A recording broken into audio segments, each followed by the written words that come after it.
Dalam kesempatan ini saya selaku Ketua Umum Persekutuan Dayak Kalimantan Timur menghimbau kepada seluruh anak negeri yang ada di Kalimantan secara umum dan khususnya di Kalimantan Timur. Kita sambut Ibu Kota Negara yang baru disahkan, yaitu IKN Nusantara. Mari kita doakan pemerintah, seluruh yang terlibat, supaya betul-betul ini terwujud. Adanya IKN, Ibu Kota Pindah Provinsi Kalimantan Timur, kami sangat strong mendukung program pemerintah apa yang diinginkan oleh pemerintah. Yang pada dasarnya Kesultanan membuka pintu selebar-lebarnya. Yang penting jangan sampai meninggalkan budaya kita. Jangan sampai budaya kita tersisih daripada IKN ini. Yang penting saling hormat menghormati dengan budaya-budaya yang ada di wilayah kita negara. Kami berharap wilayah IKN itu tolong diperhatikan tanah adat kami. Tanah adat kami adalah tanah waris peninggalan nenek moyang kita. Tolong dihargai oleh pemerintah. Di 2024 bagaimana Pak? Boleh dong. Ada peluang Pak? Apa? Untuk dengan Caimin Pak? Menurut kamu gimana? Aku ada peluang nggak? Belum selalu ada. Buat Caimin, aku aja belum tentu. Penyampaian Saudara Arteria Dahlan ini dilindungi oleh hak imunitas anggota Dewan sebagaimana diatur dalam Undang-Undang tidak dapat dipidana. Saya ulangi, tidak dapat dipidanakan anggota DPR tidak dapat dituntut di depan pengadilan karena pernyataan atau pendapat yang dikemukakan baik secara lisan ataupun tertulis di dalam rapat DPR ataupun di luar rapat DPR. Apa yang disampaikan Saudara Arteria Dahlan dalam hal ini adalah dilakukan di dalam rapat kerja resmi.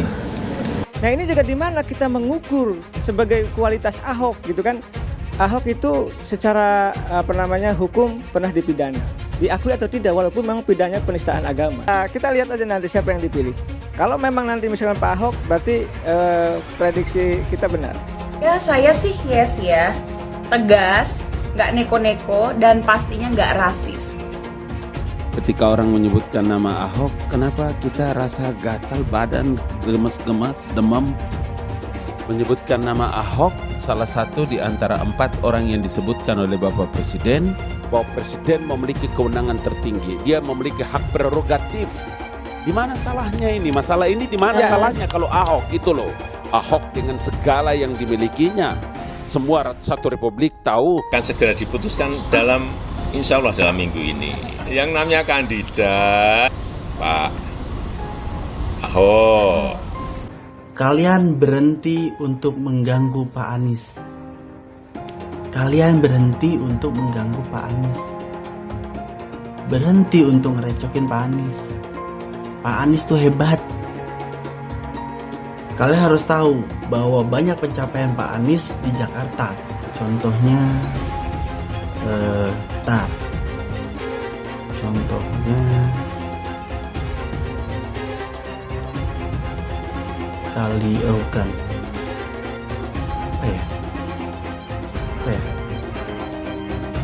ya udah pokoknya jangan ganggu lagi ya, jangan gangguin. Pak Anies itu hebat. Calon-calon yang memenuhi syarat untuk itu termasuk Pak Basuki Cahayapurnama. PS menolak Undang-Undang IKN. Kepala otorita adalah wewenang Presiden, maka harapannya Presiden memilih usahakan jangan yang menimbulkan kegaduhan politik. Program IKN bukan sekedar pindah gedung pemerintahan, bukan itu. Pindah ibu kota adalah pindah cara kerja, pindah mindset dengan berbasis pada ekonomi modern. IKN akan kita jadikan sebagai sebuah showcase transformasi. Pak Jokowi pengen pindahin ibu kota, ya. Saya tahu banyak Bapak Ibu mendoakan saya. Amin. Ya, kalau orang tanya sama saya, kenapa bisa berdiri di sini? Saya bilang karena anugerah Tuhan dan doa dari banyak orang. Kasih kopi Berarti sekarang di atas kepala saya diletakkan tanggung jawab untuk anak-anak penduduk suku Dayak. Kami diberikan tanggung jawab atas kehidupan lebih baik dari suku Dayak di Kalimantan Timur ini. Basuki Cahayapurnama yang disebut orang tua kami Ahok, kami merasa Bapak sudah pulang ke kampung. Kami percaya Bapak Ahok tetap berjuang untuk bangsa kita. Pak Ahok juga salah satu pejabat terhebat di Indonesia. Itu doa kami Pak Ahok. Ahok Presiden. Ahok Presiden. Ibu kota itu akan diisi oleh siapa? Siapa yang mau beli? Apakah Gondoruo atau Kuntilanak, tempat jingguan anak itu maksudnya adalah kira-kira begitu. Sehingga saya berpendapat hanya monyet yang pindah ke situ. Kata-kata hanya monyet itu ditujukan kepada orang-orang yang pindah ke Kalimantan. Nggak hilaf, salah, saya mohon maaf. Pancasila Soekarno, ketuhanan ada di pantai. Anak Tuhan dari mana? Kalau Yesus anak Tuhan, bidangnya siapa? Besok di seluruh wilayah Indonesia kami katakan bahwa karena di salib itu ada jin kafir. Karena di salib itu ada jin kafir. Karena di salib itu ada jin kafir. Haleluya. Kepalanya ke kiri apa ke kanan? Kepalanya ke kiri apa ke kanan?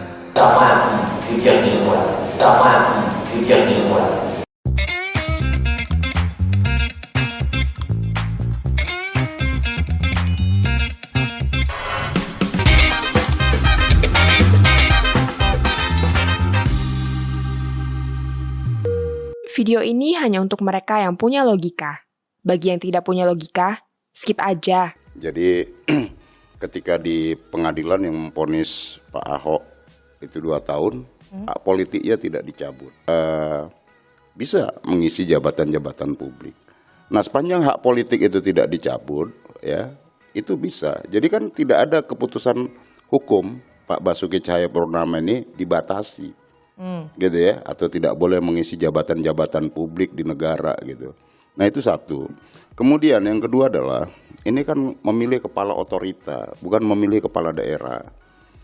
Nah, satu otorita ibu kota negara yang itu akan dibangun. Nah tentu presiden punya pertimbangan. Tentu presiden sudah memiliki kriteria terhadap 4 orang ini. Yang tadi dibutuhkan, butuh akselerasi yang cepat. Maka 4 orang tadi muncul. Ya tentu presiden kan dia punya, meskipun dia punya prerogatif, tapi kan transparansi ke publiknya disampaikan. Ini ada 4 putra-putra terbaik bangsa ini yang bakal mengisi dan mengepalai ya badan otorita ibu kota negara yang baru nanti. Nah dari 4 ini siapa kan belum diputuskan. Hari ini malam ini kita bahas Ahok. Ya mungkin besok presiden memutuskan beda. Itu kan kita belum tahu. Tetapi tugas sebagai kepala pemerintah dan kepala negara adalah menyampaikan 4 kandidat tadi kepada publik. Nah ini loh yang membedakan kepala otorita dengan kepala daerah. Ya ini yang sifatnya lebih teknis. Berbeda itu. Nah otorita ini lebih pada pelaksanaan teknis. Ya. Nah maka di sini presiden tentu membutuhkan orang yang punya akselerasi cepat dalam melakukan kerja. Ada di 4 orang itu kemudian mampu kriterianya. membangun relasi kerjasama dengan baik itu pihak kontraktornya, investornya, dengan aparatur pemerintahan yang mengerjakan secara teknis dan lain-lain.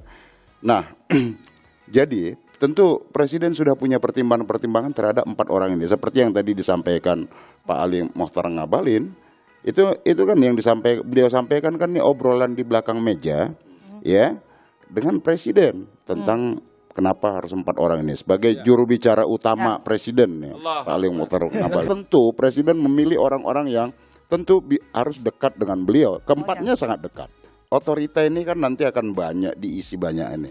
4 orang ini paling tidak di launching oleh presiden. Siapa yang menjadi kepala nanti akan ada badan pengarah. Ada dalam struktur keorganisasian badan otorita. Presiden ini kan kerja cepat ya. Dari mulai konsep, kemudian orang, beliau siapkan.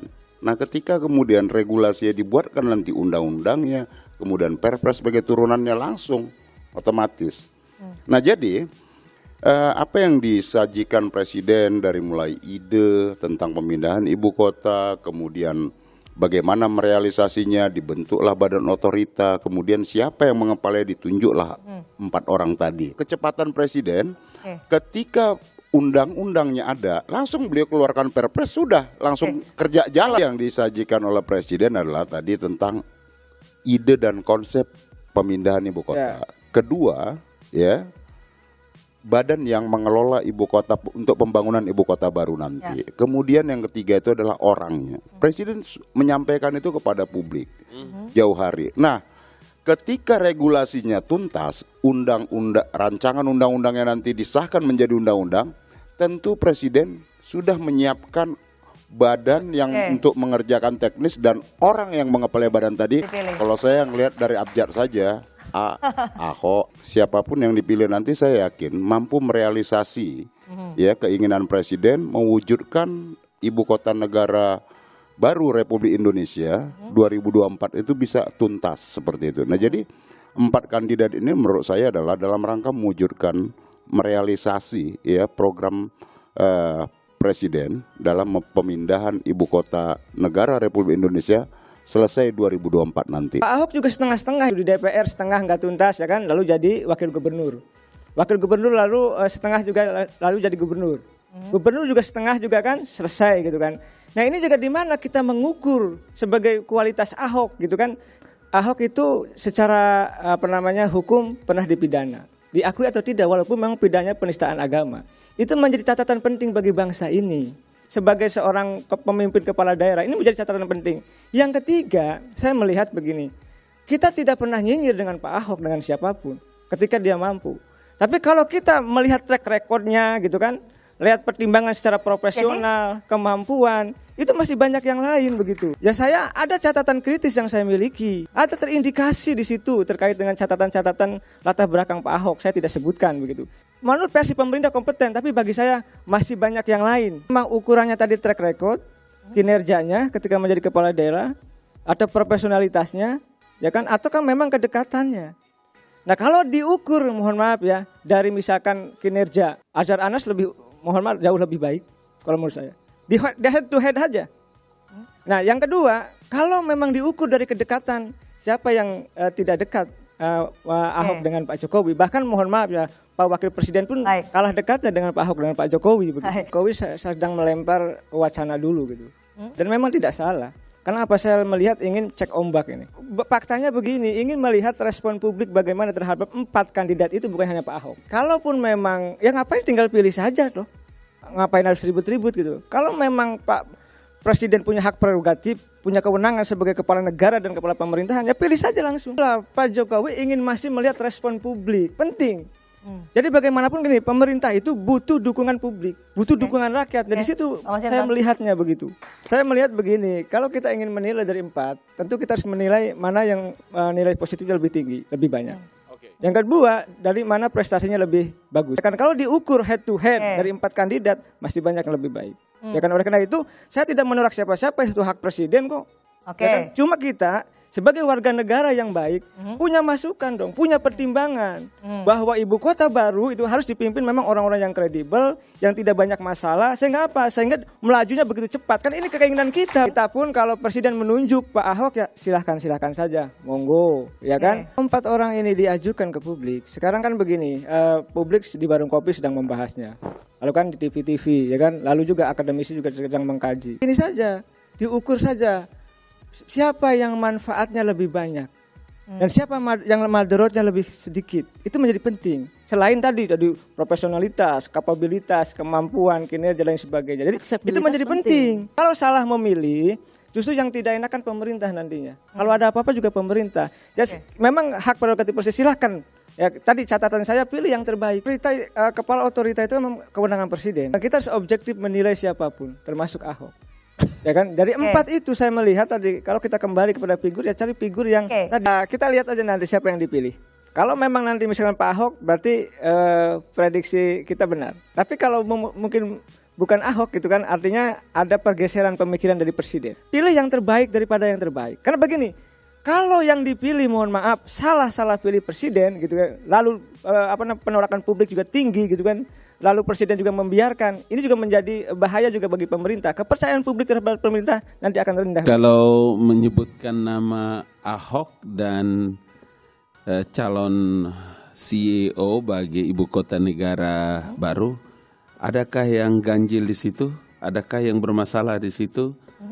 Ketika orang menyebutkan nama Ahok, kenapa kita rasa gatal badan, gemas-gemas, demam? Menyebutkan nama Ahok, salah satu di antara 4 orang yang disebutkan oleh Bapak Presiden, karena dia paling tidak punya 5 kriteria penting. Pertama, coba perhatikan. Cepat ambil satu keputusan, memiliki kemampuan manajerial yang oke, punya resources yang bagus, dia punya kemampuan leadership, bisa memimpin sebuah ibu kota negara baru seperti itu. Kalau nanti ditunjuk oleh Bapak Presiden, ya saya lagi-lagi mengucapkan ahlan wa sahlan. Kalau orang nyinyir ya apa aja ada, boleh bisa dipakai istilah. Tidak ada anak emas, tidak ada perak, tidak ada anak berlian. Yang ada itu adalah anak putra terbaik Indonesia. Siapa manusia yang tidak punya kontroversial di Republik ini? Tunjukkan sama saya. Adakah orang yang tidak punya kekurangan di Republik ini? Tuhan saja yang masih sayang sama kita menyembunyikan kita punya kejahatan-kejahatan yang belum terungkap. Undang-Undang Dasar 1945 menjelaskan bahwa Presiden memiliki kekuasaan tertinggi atas pemerintahan. Di antaranya menentukan di mana tempat ibu kota negara sampai dengan menentukan CEO. Siapa yang beliau mau. Ada 4 orang. Artinya apa? Yang sekarang kita bahas sekarang adalah Ahok. Mungkin besok bukan Ahok, mungkin juga saya yang dipilih. Bahwa Presiden memiliki kewenangan tertinggi. Dia memiliki hak prerogatif. Di mana salahnya ini? Masalah ini di mana salahnya kalau Ahok itu loh. Dari setelah beliau menentukan titik di mana pembangunan ibu kota negara itu, kemudian dengan menetapkan 4 orang calon kandidat CEO, itu artinya bahwa tidak ada lagi tes underwater segala macam. Sudah ini barang sudah paten ini, tinggal main aja ini kawan. Sebuah badan otorita akan dipimpin oleh seorang yang setingkat dengan CEO. Siapa-siapa? Ya, serencana si A, si B, si C, si D. Namanya juga wartawan kalau bertanya kemudian dalam kapasitas sebagai seorang kepala negara, presiden, kemudian menjawab, boleh toh? Masa tidak boleh? 3 alasan penting. Yang paling penting itu adalah trade record, kemudian memiliki kemampuan manajerial yang bagus, leadership, dan jangan lupa kedekatan itu adalah bagian terpenting dalam membangun chemistry, dalam mengembangkan dan meneruskan visi Presiden. Ahok dengan segala yang dimilikinya, semua satu republik tahu. Karena Presiden ingin agar ibu kota negara ini kan harus bisa sama seperti India, New Delhi, sama seperti Putrajaya, dia harus diselesaikan dengan cepat. Orang yang memiliki gaya cepat untuk bisa menyelesaikan itu tidak ada lain. Kalau Presiden tentu saja tidak memikirkan hanya satu masalah. Presiden sebagai seorang pemimpin besar di Republik ini, sebagai kepala negara, punya beberapa pembantu-pembantu dengan punya perangkat-perangkat yang luar biasa. Dari huruf A sampai Z, dari Sabang sampai Merauke dipikirkan oleh seorang presiden. Karena itu tadi saya kenapa menolak dan menantang bahwa ini untuk tes dulu, tes air. Nggak ada cerita bagi seorang Jokowi. Orang hari-hari kita sama-sama, saya lihat bagaimana apa yang beliau bicara dan pikirkan. Kemudian seperti yang tadi saya sebutkan kriteria-kriteria itu, kemampuan mereka. Jadi kalau publik hari ini baru dengar dari Ali Mokhtar Ngabalin, ya itulah persyaratan-persyaratan. Kalau kita baca dari sejarah pembentukan, sejarah pertama kali Undang-Undang Ibu Kota Jakarta itu, memang kan kalau untuk otoritas, ini kan otorita, Badan Otorita Ibu Kota Negara, sebutlah kalau nama seperti itu. Maka sebagian dari kewenangan kekuasaan presiden itu diberikan kepada CEO untuk memimpin Badan Otorita untuk memulai pembangunan ini barang. Bahwa ada Ahok di ibu kota baru, saya mau bilang bahwa ini sekaligus pernyataan resmi saya selaku tenaga ahli utama kantor staf presiden. Saya mau bilang begini, jangan karena kebencianmu kepada suatu kaum dan jangan karena kebencianmu kepada seseorang kamu berlaku tidak adil. Al-Maidah ayat 8. Saya ingin mengatakan bahwa Kompetensi menjadi pertimbangan Bapak Presiden, kemampuan manajerial itu juga, kemampuan leadership, kemudian tenaga, power yang dimiliki dan konsentrasi waktu yang full, itulah 4 orang yang Presiden yakini mereka memiliki kapasitas. Video ini hanya untuk mereka yang punya logika. Bagi yang tidak punya logika, skip aja.